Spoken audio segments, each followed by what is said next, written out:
of nearly 67,000. With Florida now reporting its numbers, hospitalizations have topped 51,000 nationwide, showing the strain this increase is having on the hospitals. Surging in many states, White House coronavirus response coordinator Dr. Deborah Birx says the rise in COVID cases will lead to a rise in deaths.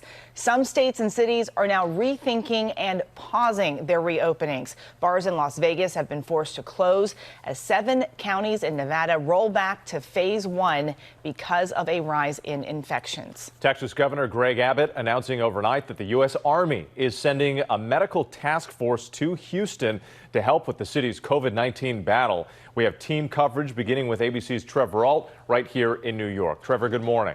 Whit, good morning. We are in the midst of a frightening upswing right now. Out of 50 states in Puerto Rico, 40 are reporting elevated positivity rates, with FEMA saying new locations like Oklahoma, Iowa, and Arkansas are places to watch, while in major states that have been getting crushed, Florida, Texas, Arizona, officials say it is going from bad to worse. This morning, alarming new numbers as COVID-19 rages across much of the United States.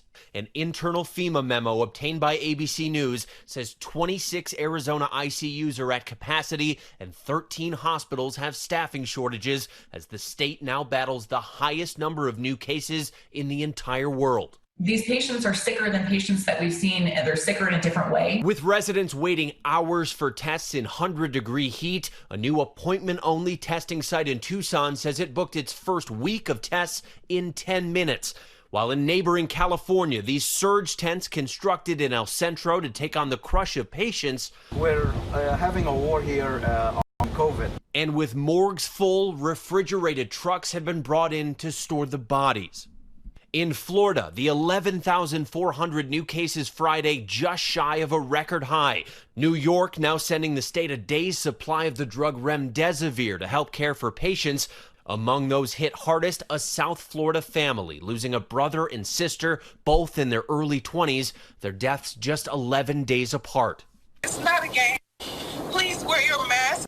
We don't want them to just be another statistic. And for younger people of color, new data from the CDC paints a grim picture. The death toll for Hispanics and non-whites under 65 is more than twice as high as it is for whites of the same age group. In Texas, the state's logged 3 straight days near 100 deaths. The worst is yet to come as we work our way through that massive increase in people testing positive. A San Antonio doctor says one of her patients, a 30-year-old man, died after attending a so-called COVID-19 party, a bizarre trend where young people intentionally get together with someone who's infected. He didn't really believe. He thought the disease was a hoax. He thought he was young and he was invincible and wouldn't get affected. One of the things that was heart-wrenching that he said to his nurse was, I think I made a mistake. Across the country this morning, 17 states are seeing increasing COVID-19 deaths, with 30 reporting rising hospitalizations. In Mississippi this week, 5 of the state's biggest hospitals reporting they had 0 ICU beds available. Many days in the last few weeks, we have had more patients than we have had rooms. Georgia setting a single-day record for new cases Friday. The Georgia World Congress Center now being reactivated as a backup hospital in Atlanta. And Kansas marking nearly 1,000 new cases Friday. Even rural doctors saying the virus is ravaging their communities. We didn't think that it would get to us, but when it finally did get to us, it hit us like a freight train.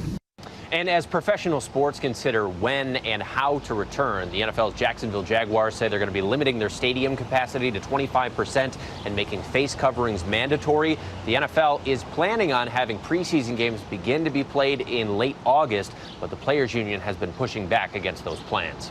Whit. All right, Trevor, thank you.